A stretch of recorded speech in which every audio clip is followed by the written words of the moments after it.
Pemirsa, gara-gara belum melunasi hutangnya, seorang anak di Ponorogo, Jawa Timur tega merobohkan rumah orang tuanya sendiri. Perobohan rumah berukuran 70 meter persegi ini sempat menjadi tontonan warga hingga viral di media sosial. Peristiwa ini berawal saat sang anak menjual bangunan rumah seharga 70 juta rupiah kepada ibunya sendiri. Sementara sang ibu baru bisa membayar 40 juta rupiah. Lantaran tak sabar ibunya tidak segera melunasi hutangnya, sang anak akhirnya memutuskan merobohkan rumah ibunya sendiri.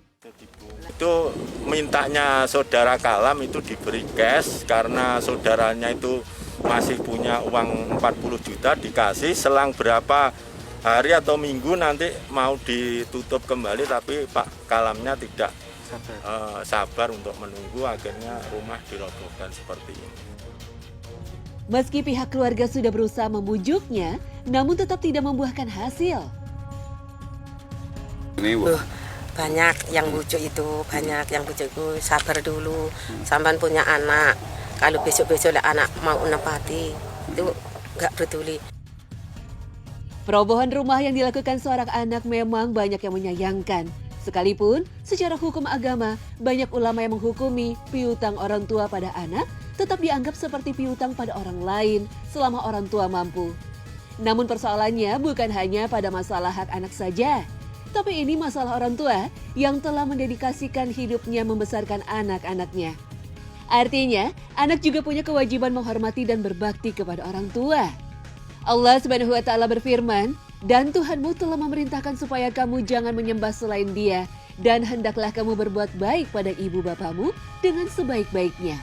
Jika salah seorang di antara keduanya atau kedua-duanya sampai berumur lanjut dalam pemeliharaanmu, maka sekali-kali janganlah kamu mengatakan kepada keduanya perkataan "ah", dan janganlah kamu membentak mereka dan ucapkanlah kepada mereka perkataan yang mulia. Quran Surah Al-Isra ayat 23. Oleh karena itu, dalam prakteknya, kasus hutang piutang antara anak dengan orang tua sebaiknya dapat ditangani dengan asas kekeluargaan dan mempertimbangkan budaya yang berlaku dalam sebuah keluarga. Rasanya sangat tidak elok jika seorang anak memberi hutang kepada orang tua yang sejak awal hidupnya didedikasikan untuk membesarkan dan menyukseskan anaknya. Tak heran jika Rasulullah SAW bersabda dalam salah satu hadisnya, seorang lelaki mendatangi Nabi lalu berkata, "Wahai Rasulullah, aku memilih harta dan anak, sedangkan orang tuaku membutuhkan hartaku." Rasulullah lalu bersabda, "Dirimu dan hartamu milik orang tuamu. Sungguh anak-anak kalian itu termasuk yang paling baik dari usaha kalian. Maka makanlah dari hasil kerja anak-anak kalian." Hadis riwayat Baihaqi. Orang tua adalah orang yang menjadi sebab keberadaan anak terlahir di dunia. Prosesnya pun tidak mudah hingga anak dewasa.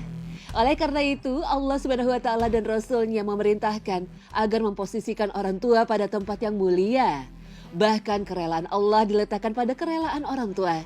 Oleh karena itu, mendurhakainya bukan masalah biasa. Rasulullah SAW bersabda, ada dua pintu amalan yang disegerakan balasannya di dunia, kezaliman dan durhaka pada orang tua. Hadis riwayat Hakim. Hal ini dikarenakan terkabulnya doa orang tua, apalagi di saat orang tua terzalimi.